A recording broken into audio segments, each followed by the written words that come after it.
ഒറ്റൊരു കാര്യം ശ്രദ്ധിച്ചാൽ മതി. ഈ പറയുന്ന നേതാക്കന്മാരുടെ മക്കൾ ഇങ്ങനെയുള്ള സമരങ്ങളിലോ പ്രശ്നങ്ങളിലോ എവിടെയെങ്കിലും നിങ്ങൾ കണ്ടിട്ടുണ്ടോ?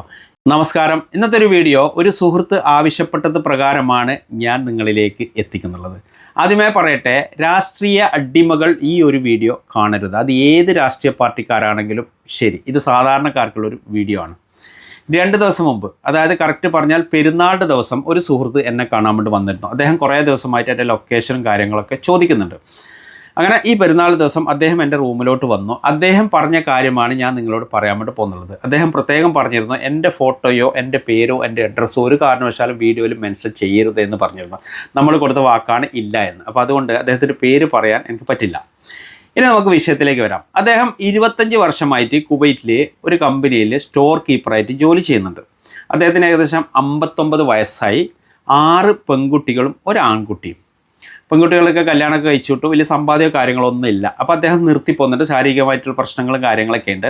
ആ സമയത്ത് അദ്ദേഹത്തിൻ്റെ ആ കുവൈത്തിയോട് ചോദിച്ചു, ഞാൻ റിസൈൻ ചെയ്യുന്ന ഈ ഒരു ജോലി എൻ്റെ മകന് തരാമോ എന്ന് ചോദിച്ചു. അപ്പോൾ ആ കുവൈത്തി പറഞ്ഞു, ശരി തരാമെന്ന് പറഞ്ഞു. അപ്പോൾ ഈ യുദ്ധത്തിന് മുമ്പുള്ള സംഭവങ്ങളാണ്. ആ സമയത്ത് വിസ കൊടുത്തു. വിസ നാട്ടിലേക്ക് പോയി PCC എടുക്കാൻ വേണ്ടി നോക്കുമ്പോൾ ആ ഒരു മകന് രാഷ്ട്രീയ കേസുണ്ട്, PCC കിട്ടുന്നില്ല. അപ്പോൾ അങ്ങനെ അതിൻ്റെ ആ ഡേറ്റൊക്കെ കഴിഞ്ഞു. പിന്നെ ആൾക്ക് ഇങ്ങോട്ട് കയറി വരാൻ വേണ്ടി പറ്റില്ല.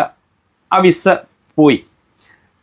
ആ സമയത്ത് അദ്ദേഹം എന്നെ വിളിച്ചിട്ടുണ്ടായിരുന്നു, ഇങ്ങനെ പ്രശ്നങ്ങളും കാര്യങ്ങളൊക്കെ. അപ്പോൾ ഞാൻ പറഞ്ഞു, ആ എതിർ ഭാഗത്തുള്ള രാഷ്ട്രീയ പാർട്ടിക്കാരുടെ ആൾക്കാരുമായി ആരായിട്ടാണോ പ്രശ്നങ്ങൾ വന്നത് അവർ സംസാരിച്ച് ആ കേസ് ഒന്ന് പിൻവലിക്കാൻ വേണ്ടിയിട്ട് നിങ്ങൾ പ്രസ് ചെയ്യും, എങ്കിൽ ആ കേസ് പിൻവലിച്ച് കഴിഞ്ഞെങ്കിൽ PCC കിട്ടും, ഇങ്ങോട്ട് കയറി വരാമെന്ന് പറഞ്ഞു. അപ്പോൾ അദ്ദേഹം പറഞ്ഞു, ഇല്ല അവർ സമ്മതിക്കുന്നില്ല, കാരണം അവർക്ക് മനസ്സിലായി വിദേശത്തേക്ക് പോകാൻ വേണ്ടിയിട്ട്. അപ്പോൾ അതുകൊണ്ട് അവർ സമ്മതിക്കുന്നില്ല.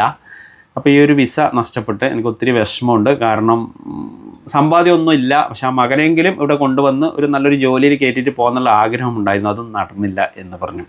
അപ്പോൾ അദ്ദേഹം പറഞ്ഞത് വെച്ചെങ്കിൽ, പ്രവാസികളോട് കുഞ്ഞി SVR കുവൈത്ത് എന്ന് പറയുന്ന നിങ്ങൾ പറയണം, നാട്ടിൽ മക്കളെ വളർത്തുമ്പോൾ രാഷ്ട്രീയ പാർട്ടിക്കാർ ഈ സമരത്തിനും അതിനും ഇതിനൊക്കെ പോകുമ്പോൾ പല കാര്യങ്ങളും പല വാഗ്ദാനങ്ങളൊക്കെ തരും. എന്ത് പ്രശ്നം വന്നെങ്കിലും ഞങ്ങൾ നോക്കും എന്നൊക്കെ പറയും. പക്ഷേ അവസാനം ആരും ഉണ്ടാവില്ല. നമ്മളെ പ്രശ്നത്തിന് നമ്മൾ മാത്രമേ ഉണ്ടാകത്തുള്ളൂ. നമ്മളാണ് കഷ്ടപ്പെടുന്നത്.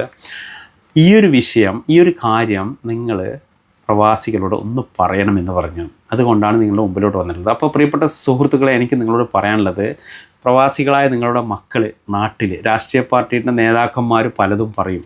നിങ്ങൾ ഒറ്റൊരു കാര്യം ശ്രദ്ധിച്ചാൽ മതി. ഈ പറയുന്ന നേതാക്കന്മാരുടെ മക്കൾ ഇങ്ങനെയുള്ള സമരങ്ങളിലോ പ്രശ്നങ്ങളിലോ എവിടെയെങ്കിലും നിങ്ങൾ കണ്ടിട്ടുണ്ടോ? ഇല്ലല്ലോ. അവരൊക്കെ ബാംഗ്ലൂരോ അല്ലെങ്കിൽ വിദേശത്തോ അവിടെയൊക്കെ നല്ല വിദ്യാഭ്യാസമൊക്കെ നേടുന്നുണ്ട്, അതുപോലെ തന്നെ നല്ല ജോലി നേടുന്നുണ്ട്, നല്ല പൊസിഷനിൽ ഇരിക്കുന്നുണ്ട്. സാധാരണക്കാരായ ആൾക്കാരാണ് ഈ രാഷ്ട്രീയ ഭ്രാന്തും പിടിച്ച് പോയി ഇങ്ങനെ കഷ്ടപ്പെടുന്നത്.